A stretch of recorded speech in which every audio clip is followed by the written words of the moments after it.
Qué gusto tenerlos de nueva cuenta por acá en La Otra Puerta. Nuestro equipo les da una muy grata bienvenida y vamos a ir un poquito más allá de La Otra Puerta en este especial de nahuales. Nahuales, ¿qué les parece? ¿Quién no ha escuchado acerca de los nahuales? Prácticamente son entidades, son personajes que al igual que la Llorona existen en prácticamente toda la República. No hay pueblito, no hay sitio donde no se hable de una o de otra. Pero en este caso vamos a centrar la temática en los nahuales en México. Bueno, antes empezaré diciéndoles qué es un nahual. Un nahual puede ser hombre o puede ser mujer. Es una persona que tiene la capacidad de poder transmutar su energía y su materia para adoptar un cuerpo diferente. A veces esta transmutación resulta en un animal, puede ser un burro, un perro, una culebra o incluso algunos aspectos amorfos, como por ejemplo costales o bultos que se mueven, especies de insectos grandes, combinaciones entre animales y un sinnúmero de formas que prácticamente, por lo que las evidencias y relatos refieren, son infinitas. Y bueno, pues aquí en México tenemos como una herencia cultural muy antigua. De hecho se desconoce el origen del nahualismo. Lo que sí se sabe es que el nahualismo pertenece a una plataforma de la sabiduría chamánica y muy probablemente viene desde Siberia. Lo cierto es que los grupos que perseguían grupos de animales para poder tener su sustento y que fueron bajando hacia el sur, una vez que llegaron a México se fueron reacomodando y esta sabiduría chamánica de la transmutación del cuerpo con otro aspecto es en verdad legendaria. Y pueden ser hombres y mujeres. Y podrían ustedes preguntar, ¿esto es algo que se aprende o es algo con lo que se nace? Bueno, hasta donde sabemos, es parte de una herencia que pertenece a ciertos linajes. Es decir, no es algo que uno escoja, es algo con lo que una persona nace. ¿Y qué sucedería si la persona con esa cualidad no ejerciera esa capacidad de transmutar? Se dicen muchas cosas, que mueren a temprana edad o que padecen episodios de autodestrucción por oponerse a un designio de un poder espiritual extraordinariamente incomprendido. Bueno, pero pues para ir ilustrando lo que es el nahualismo en México, he de precisar en diferentes lugares. Empezaremos por la Ciudad de México y nada más y nada menos que en la capital cultural de esta ciudad, que es Coyoacán. Se nos ha dicho que Coyoacán significa pues lugar donde habitan coyotes, pero de acuerdo a referencias de sabios que vivieron en Coyoacán, lo que se dice es que Coyoacán significa lugar donde los nahuales se transforman en coyotes.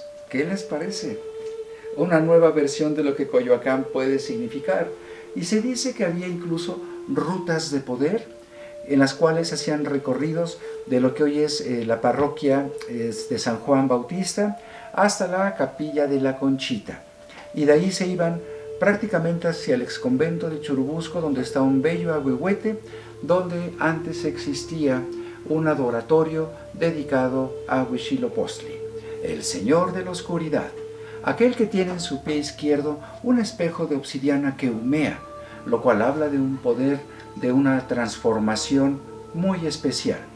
Se dice de hecho que Moctezuma Xocoyotzin, el gran Tlatoani de México, Tenochtitlan, era un nahual y que tenía la capacidad de transmutar su materia en diferentes animales, particularmente las aves solares como las águilas.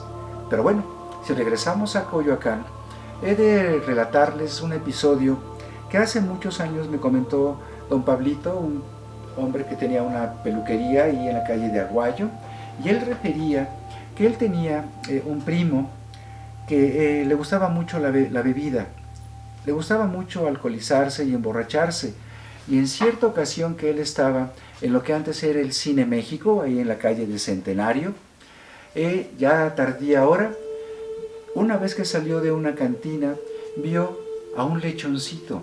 Este lechoncito aparentemente estaba asustado, pero estaba quieto, e intentó agarrarlo para llevarlo a su casa. Y el lechoncito prácticamente a punto estaba de dejarse agarrar, pero siempre escapaba y fue introduciendo a este hombre a un callejón. Lo cierto es que una vez que este hombre estaba ya a más allá de la mitad de este oscuro callejón, en esa noche en Coyoacán, ese lechón se transformó en un gran marrano, y ese marrano atacó a este hombre. De una mordida, se dice, le arrancó una mano, y este hombre alcanzó a salvar la vida, pero a partir de ese incidente su lucidez comenzó a quedar afectada, y ni los médicos ni los curanderos pudieron restablecer íntegramente su condición. Un episodio dramático de cómo pues este episodio de los años 50 pues quedó grabado en las relatorías que refieren personas de aquellos tiempos. Y bueno, ahora vamos a ir a otro lugar de la República Mexicana y iremos a Chiapas. En Chiapas existe una leyenda tzeltal que habla de lo siguiente: la venganza de los nahuales. Y resulta que en los años 30 del siglo XX, cerca de Ocosingo, había una familia que vivía afortunadamente bien, producto de su esmero en el trabajo, del manejo de la justicia, del respeto a los peones, y esta finca era muy próspera. Pero en cierta ocasión llegó una enfermedad que empezó a matar a todos los trabajadores, a los peones, incluidos incluso el matrimonio que eran propietarios de esa finca. Dejaron huérfana a una niña aproximadamente de 14 años. Esta niña quedó realmente olvidada. Sin embargo, en agradecimiento a los padres que ella tuvo, prácticamente todos los trabajadores de la finca le ofrecieron su apoyo, y fue cuando apareció el padrino de esta niña para explicarle que no se preocupara, que no tenía que deshacerse de la finca, y por el contrario, él le enseñaría cómo se manejaba para que siguiera prosperando. Y así fue. Este anciano siempre iba acompañado de un perro amarillo llamado Can. Ese perro era de un aspecto muy especial porque era muy espigado, era muy delgado pero muy ágil, y tenía los ojos color amarillos. Tanto pelo como ojos brillaban como un sol canino, muy leal a este sabio anciano. Y él le enseñó a la muchacha cómo se operaba toda la finca, y prosperó muchísimo, hasta que en cierta ocasión llegó un comerciante, y al darse cuenta de que la muchacha era potencialmente una mujer muy rica, intentó cortejarla para poder quedarse y despojarla de su fortuna. Pero a pesar de los esfuerzos de este comerciante, de este vendedor fuereño, y a pesar de todas las cortesías y presentes que siempre le daba, la muchacha siempre dijo: no deseo formalizar con usted absolutamente nada, solo un ejercicio de trabajo. Bueno, lo cierto es que en la mente de este comerciante la ambición desbordó su razón, y pretendió incluso cómo quitarle la vida para despojarla con artimañas y cosas muy reprobables, la posesión de esa próspera finca. Lo cierto es que una vez que la muchacha, al paso de 3 años, al haber aprendido ya cómo manejar la finca, el anciano le mencionó que esa noche él iba a fallecer, y que le iba a dejar a su mascota, ese perro hermoso llamado Can, para que él la protegiera. Y así sucedió. Una vez que falleció este sabio, se prepararon todas las exequias bajo la coordinación de esta muy agradecida e inteligente muchacha, y este anciano se evaporó al más allá, dejando como recuerdo su sabiduría. Pero ese comerciante no se daba por vencido. Después de esos 3 años regresó con un plan para despojar por las buenas o por las malas a esta joven mujer.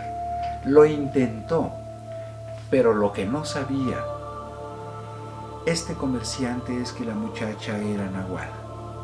Y una vez que ella empezó a reconocer ese poder que ya le había anticipado el sabio anciano, ella comenzó a manejar la transmutación para darse cuenta y vigilar a este comerciante, a quien comenzó a hostigar, a asustar y a espantar, hasta que este hombre no pudo más y salió corriendo hacia los montes, de los cuales jamás se le volvió a ver. La muchacha, al regresar, simplemente centró todo su poder en el manejo de su propiedad y además del reconocimiento de la herbolaria, que en el estado de Chiapas tiene infinitas posibilidades para tener salud. Esa finca quedó siempre bajo la custodia de el linaje de este anciano, que eran nahuales y que se encargaban en cierta distancia de proteger mágicamente todo lo que en esta finca cercana a Ocosingo se podía dar. De tal manera que en la nación Tzetzal y Tzotzil, chiapanecas, también el nahualismo tiene una fuerte presencia. Nos vamos de viaje. De nueva cuenta vamos a organizar este próximo domingo 7 de abril un viaje de un solo día al maravilloso Chalcalcingo, donde pues compartiremos cosas que suceden en el cielo para que lleven sus cámaras bien limpias. Vamos a conocer los vínculos entre el conocimiento de los jaguares y el conocimiento antiguo olmeca, y conversaremos sobre el eclipse que acontecerá el día siguiente, y retornaremos a comer comida tradicional en el mágico pueblo de Tlayacapan. Así que si están interesados, comuníquense al 55 54 99 14 05, es cupo limitado, y nos vamos de viaje por fin. Esperemos contar con ustedes. Llamen y hasta pronto. Ahora iremos al Estado de México para hablarles de otro tipo de nahual. Y esto es muy cerca de una población que se llama Ixtlahuaca, que es una zona mazahua en el Estado de México. Ahí se tiene la creencia de que en las noches de luna nueva, es decir, cuando la luna no se ve y las noches son lo más oscuras posibles, es cuando se ve correr por las praderas a un perro de lumbre. Ese perro de lumbre no es de dimensiones comunes, incluso hay quienes piensan que es un burro por el tamaño, pero por la agilidad y la manera en que se conduce este perro de lumbre, hay quienes piensan que definitivamente es un linaje muy vinculado a el culto a Huehueteotl, que es el dios viejo del fuego, y que también se dice tiene una hebra de conocimiento que vincula la transmutación a través del fuego. ¿Y qué es lo que hace este nahual de lumbre? Bueno, lo que se dice, y de lo cual se cuidan mucho los ganaderos, es que acostumbra devorar a los críos del ganado incluso antes de que caigan a tierra. Ustedes saben que cuando una vaca o un caballo está pariendo, prácticamente están de pie, y pues el producto, el crío, cae envuelto en parte de su placenta en el suelo, y para ese momento, al igual que las hienas, estos nahuales de lumbre empiezan a devorarlos. Se dice que los perros de lumbre se manifiestan también para anticipar malos tiempos, sea por sequía, sea por violencia o por otro tipo de causas. Lo cierto es que cuando las poblaciones cercanas a Ixtlahuaca, en el Estado de México, logran presenciar la aparición en las praderas de perros de lumbre, de inmediato tienen que proceder a cierta ritualística para mantener a esos espíritus quietos, o al menos fuera de las propiedades, para los cuales se han utilizado piedras negras de obsidiana, de río, cuentas de vidrio que tengan el color del cielo, para mantener a raya la manifestación de estos seres prácticamente pertenecientes a tradiciones legendarias.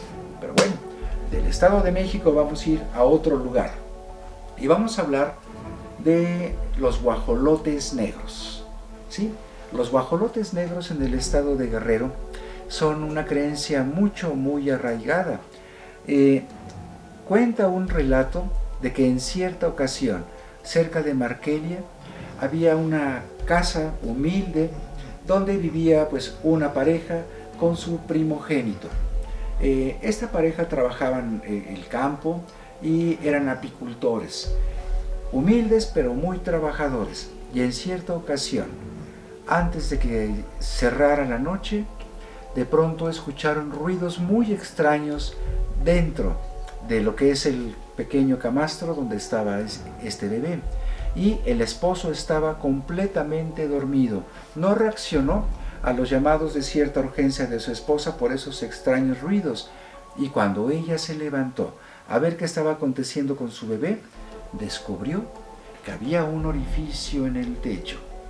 Por ese orificio se descolgaba una especie de filamento, como una especie de tripa semitransparente, que estaba conectando literalmente a una piernita del bebé y subía sangre. Se veía que había un flujo de sangre que subía y atravesaba el orificio del techo, y rápidamente, cuando salió la mujer a ver quién estaba arriba, se dio cuenta que era una guajolota negra de gran tamaño. Y lo que hizo ella es rápidamente, con un cuchillo de pedernal, cortó ese ducto, esa tripa, y en el momento en que hizo el corte, los gritos que escuchó de la guajolota que estaba bebiendo la sangre de esa bebita fueron dramáticos y aterradores. Voló, zapateó en el piso, hizo un escándalo y se perdió en la lejanía nocturna de los árboles espesos que estuvieron a punto de ser testigos de cómo esta nahual, en forma de guajolote negro, estuvo a punto de robarle la vida a ese pequeño infante. Y este tipo de historias son inquietantes y a la gente le causan mucho coraje, porque se dice incluso que hay nahuales que mientras están enterrando a los niños, se manifiestan llenos de burla, de risa, y hace que la gente se asuste, y otras que se inunden de coraje y de rabia por el arrebato de la vida de un ser querido. Sí, los matices del nahualismo pueden ser muy dramáticos, muy dramáticos. Y bueno, ahora vamos a pasar a otra historia de un nahual hambriento. Esto sucedió en el estado de Hidalgo, muy cerca de Apan. En ese lugar, en cierta ocasión, vieron algunas personas que estaban empezando a desaparecer, pues parte de las cosechas guardadas para el sustento de las familias. Empezaban a robar y empezaron los vecinos a poner atención para descubrir quién era el que todas las noches se estaba robando elotes, calabazas, chile, incluso maíz para poder comer. Y después de poder guardar esas guardias, finalmente descubrieron que era una especie de perro negro que se paraba en dos patas, que llegaba y con un aspecto semihumano vertía semillas en una especie de costal que apenas podía cargar para huir. A la tercera noche de que observaron y vieron que efectivamente era un nahual, ya preparados ciertos vecinos incluso con perros, salieron a la persecución de este personaje. Le dieron alcance en un puente, y en ese puente este nahual trepó ágilmente hasta lo alto de un árbol. Pero recordando que en aquella región algo muy peligroso para un nahual es ser sorprendido por la luz diurna del sol. El alba, la luz solar del alba puede aniquilarlos. Por ello, deben regresar siempre a su morada para recobrar el aspecto original y salvar la vida. Bueno, lo cierto es que este nahual arriba de ese árbol, sabiendo que estaba despuntando el alba, no tuvo opción más que bajar. Y una vez que bajó, ya lo estaban esperando estos hombres. Lo lograron agarrar, lo amarraron y lo sujetaron y lo empezaron a golpear, hasta que fue recobrando el nagual el aspecto de la persona que era, y era un vecino que pedía que ya no lo golpearan. Gritaba, a pesar de que ya estaba muy mal herido, él decía que lo soltaran porque él necesitaba regresar, y así lo hicieron. Lo soltaron, salió huyendo hacia su casa maltrecho, en la cual no alcanzó a llegar. Se encontraron sus despojos en la puerta de su jacal, completamente calcinados. Lo único que quedaba de él era parte de su rostro con una expresión de dolor, y simplemente la última palabra que dijo antes de que desapareciera fue: lo hice por hambre. Es decir, esta leyenda se conoce como el nagual hambriento. Bueno, también es otro matiz del nagualismo. Y ahora vamos a ir a una zona en el estado de Morelos que se llama Jantetelco, que está, ahora verán, de Cuautla hacia el sur, rumbo hacia Izúcar de Matamoros. Ahí está Jantetelco, aproximadamente a 25 minutos de Cuautla, y ese lugar es en verdad mágico por dos razones. Primero, porque ahí está el conjunto ceremonial, las ruinas arqueológicas de Chalcalcingo. Ruinas de más de 3.200 años de antigüedad, construidas por los olmecas. Y la otra razón es por la abundancia de relatos de nahuales. En Jantetelco se cree mucho que en las noches de luna llena, contraria a la luna nueva como en otros casos, es cuando aparece un nahual en forma de perro, grande y blanco. Y este nahual tiene sus ojos de lumbre. ¿Y qué es lo que hace este nahual? Hasta donde se sabe, su única misión es salvaguardar la zona sagrada de Chalcalcingo y merodea sobre todo previo a la aparición de un mercado fantasma. Sí, escucharon bien, en Chalcalcingo hay un mercado fantasma que se dice en ciertas fechas y siempre a las 3 de la mañana, de pronto en la lejanía de la zona arqueológica, se escuchan los sonidos de atabales, de chirimías, de huehuetles, de instrumentos prehispánicos muy antiguos y el bullicio de la gente, los gritos de los comerciantes que ofrecían sus productos que llegaban del estado de Guerrero, del estado de Oaxaca y de Puebla para llevarlos a la altiplanicie central y comercializar. Pero conforme uno se va acercando a la zona sagrada de Chalcalcingo, los sonidos van atenuándose y llegando ya no se escucha ni se ve nada, y si uno se vuelve a alejar, se vuelve a escuchar todo el bullicio, la música y los sonidos típicos de un mercado prehispánico.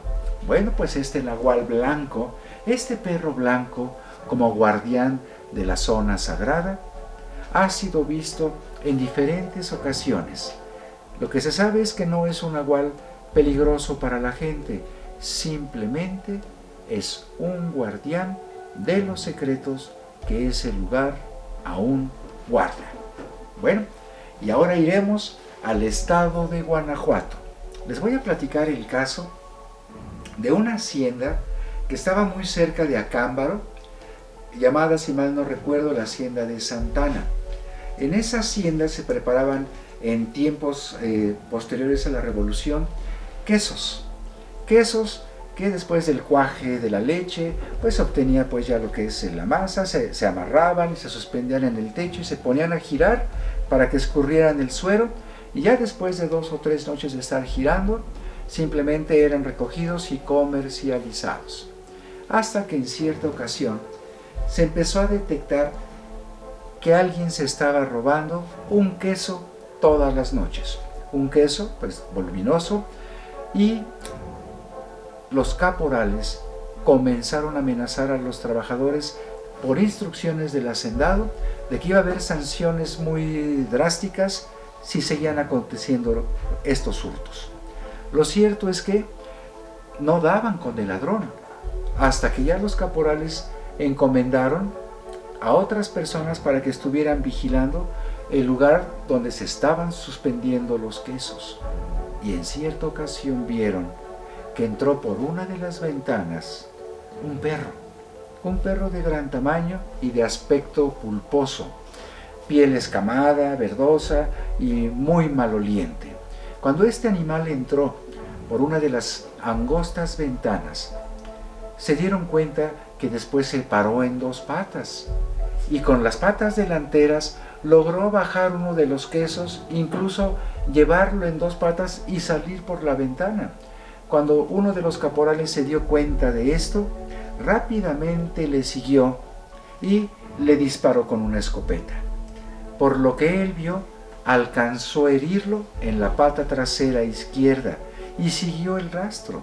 Y cuando llegó a donde el rastro llevaba, era justamente la casa de un personaje que trabajaba incluso ahí mismo, en esa hacienda, que presentaba las heridas en su piel. De las heridas, esa misma noche murió.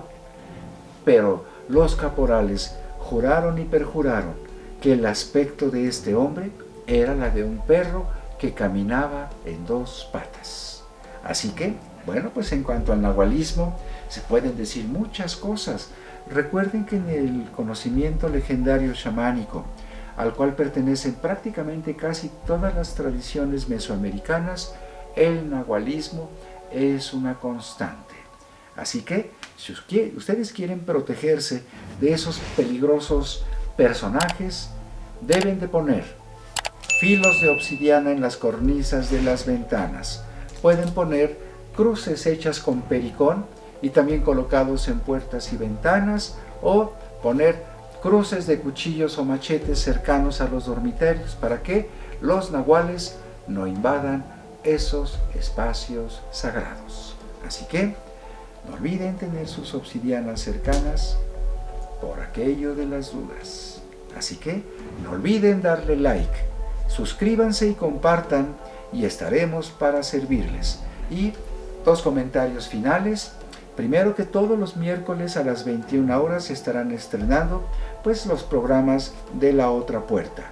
Y para aquellas personas que quieran adquirir la guía turística de los lugares mágicos de México, que es una enciclopedia electrónica con 32 tomos, uno por cada estado, con por lo menos 30 sitios o hasta 60 en cada uno de los 32 fascículos, llámenos al teléfono que va a aparecer en ese listón y con todo gusto interactuaremos para que puedan ustedes contar con esta edición electrónica por 500 pesos.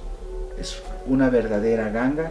Todo el conocimiento mágico de las etnias, las celebraciones, las leyendas, las tradiciones, apariciones, maldiciones, tesoros escondidos, fenómenos de la naturaleza y mucho más encontrarán ustedes en esta obra que nos ha llevado más de 30 años de trabajo. Así que bueno, pues deseamos que les haya gustado este programa y nos veremos un poco más allá de La Otra Puerta en la próxima ocasión. Hasta entonces.